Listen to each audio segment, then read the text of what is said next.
Pessoal, tudo bom com vocês? Espero que todo mundo esteja bem, com muita saúde aí ao longo dessa quarentena, né? Depois de um hiato com os vídeos, né, eu retorno agora para iniciar e espero concluir uma série de vídeos aqui em que eu vou analisar as respostas de países à pandemia de coronavírus, né? Ainda que não seja algo fácil você querer pegar uma experiência de um país e reproduzi-la automaticamente em outro lugar, tem muita variável em jogo, por exemplo, tamanho territorial, tamanho da população, extensão de fronteiras, densidade populacional. Eu ainda assim acho que vale a pena a gente levar em consideração outras experiências para que a gente possa iluminar o nosso próprio caminho, né? Levando em consideração aí sim a nossa conjuntura específica, né? Para dar o pontapé inicial, então, eu vou analisar 3 casos: Nova Zelândia, Paraguai e Vietnã, né? É importante ressaltar que eu estou entendendo sucesso aqui de forma simples, né? Basicamente o número de mortos e os casos confirmados, né? Vou também destacar que todas as referências que eu utilizei para construir o argumento hoje, elas estão nos comentários, né? Elas estão referenciadas lá e aí vocês podem consultá-las e confrontar com o que eu estou dizendo, né? Bom, então vamos lá. A Nova Zelândia é um país que se localiza na Oceania, né? Ela é um país insular, composta por 2 grandes ilhas e outras ilhas que ficam ao redor dessas duas. Tem aproximadamente 5 milhões de habitantes e uma baixa densidade populacional. E por que ela é considerada então um caso de sucesso? Então vamos aí aos números, né? No momento que eu gravo, a Nova Zelândia tem confirmados 1.504 casos de Covid-19 e apenas 21 mortes, né? Em 27 de abril passado, o governo anunciou que havia eliminado a contaminação comunitária, que é quando o vírus... a contaminação comunitária é quando o vírus está circulando e contaminando as pessoas. Essa circulação do vírus, o governo falou que havia eliminado. O vírus podia agora contaminar se ele entrasse de fora da Nova Zelândia, mas dentro essa circulação estava interrompida, né? Então a questão que a gente precisa entender aqui é a seguinte: como é que de 28 de fevereiro, quando a Nova Zelândia reportou o primeiro caso, e 27 de abril, quando ela começou a relaxar as medidas, o que ela fez para ser considerado um caso bem sucedido, né? Então a gente tem aqui, começar com as vantagens competitivas da Nova Zelândia, né? A Nova Zelândia é um país com uma população pequena, ela é composta por diversas ilhas, o que permite que o controle das fronteiras seja bem sucedido, né? Por exemplo, a fronteira com a Austrália fica a mais de 4.000 quilômetros de distância, né? Em termos econômicos, a Nova Zelândia é um país rico, né? Ela tem um PIB per capita de 42 mil dólares, o que vai colocar ela na posição 48ª do ranking mundial. Mesmo assim, além dessas medidas, dessas vantagens competitivas da Nova Zelândia, né, uma série de medidas políticas foram tomadas para que o país combatesse de forma efetiva o coronavírus, né? Aqui eu destaco uma que foi de suma importância. Em 23 de março, a Nova Zelândia tinha confirmados 100 casos de Covid-19, nenhuma morte até então. Nesse momento, o governo resolveu fazer o quê? Ele resolveu elevar o nível de alerta do país de 3 para 4. Isso implicou o quê? A Nova Zelândia não ia mais apenas tentar mitigar o número de casos. Fazer o quê? Mitigar a circulação do vírus num determinado espaço de tempo. A meta agora era eliminar a circulação do vírus no território. Para entender isso, a gente tem que entender os graus de alerta da Nova Zelândia, né? Então, você tem o grau de alerta 1, né, que eles chamam de preparo, que é basicamente quando se assume que o perigo do vírus está lá fora e não dentro, e aí a gente tem que ter mais atenção dentro do nosso território.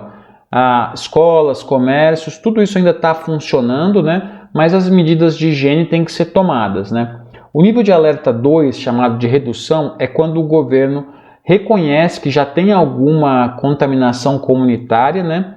Mas ela está restrita a determinados locais conhecidos e pequenos ainda, né? Então, nesse momento, as pessoas ainda podem circular, mas os encontros agora são menores, não pode ter encontro maior do que com 10 pessoas, né? E as distâncias entre as pessoas, por exemplo, elas têm que ser respeitadas.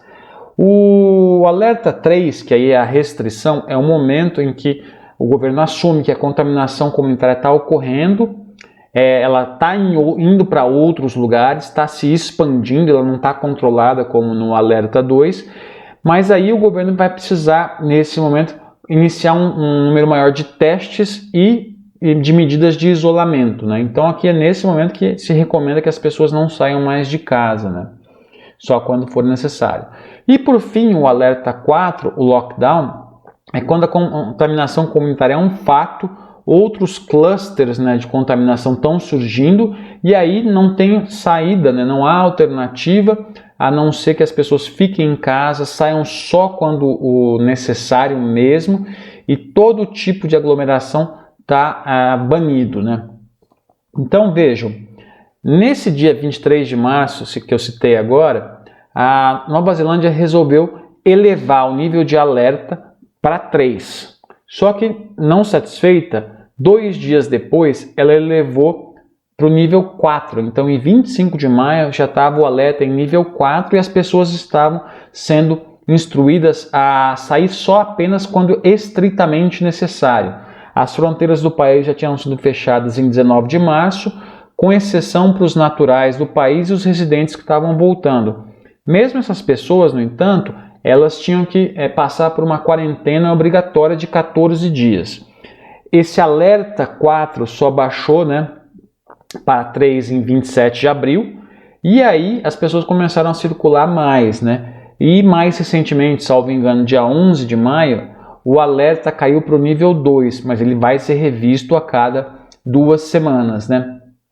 Em termos de coordenação, houve uma centralização dos trabalhos no Ministério da Saúde, né? As decisões do Ministério, inclusive, estavam sendo bancadas por todo o governo, pelo Executivo, pelo Legislativo, e eram muito bem aceitas por boa parte, pelo menos uma parte significativa da população.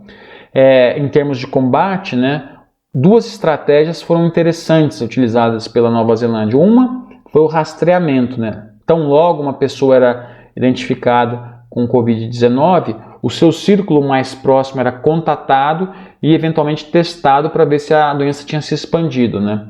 Com base nisso, a gente entra então na questão dos testes, né? O país hoje tem capacidade para produzir 8 mil testes por dia e ao longo desse período de quase 2 meses, a Nova Zelândia já testou 250 mil pessoas, né? Apenas no dia 23 de maio, né, ontem no caso, mais de 3 mil testes foram realizados, né? O que dá a média por milhão de habitantes é de 53 testes por milhão de habitantes, né? E em termos econômicos, o país tomou uma série de medidas para sustentar esses níveis de alerta 3 e 4, né? Então, por exemplo, subsídios salariais foram dados para aquelas pessoas que tiveram qualquer redução de salário devido à quarentena, né? Outra medida interessante foi proibição de aumento de aluguéis, assim como a proibição de despejos, né? Sem essas medidas, né, sem que as pessoas tivessem as condições materiais para ficar em casa, os níveis de alerta 3 e 4 não funcionariam, né? Enfim, se eu pudesse então sintetizar as lições da Nova Zelândia, eu diria o seguinte: geografia e demografia ajudaram bastante, né? Isso permitiu que o controle da entrada da doença e a sua dispersão. No entanto, as decisões políticas foram muito acertadas. Por exemplo, teve um rápido fechamento das fronteiras, a coordenação política foi muito bem feita, as decisões das autoridades de saúde foram não só respeitadas como bancadas financeiramente, assim como as medidas econômicas para a população chegaram cedo, né, e permitiram a sustentação desses alertas 3 e 4. Bom, eu encerro aqui por hoje. Lembro vocês que o próximo vídeo é sobre o Paraguai, como é que o nosso país está lidando com essa pandemia, e espero que vocês tenham gostado e nos vemos lá. Até mais, gente. Tchau!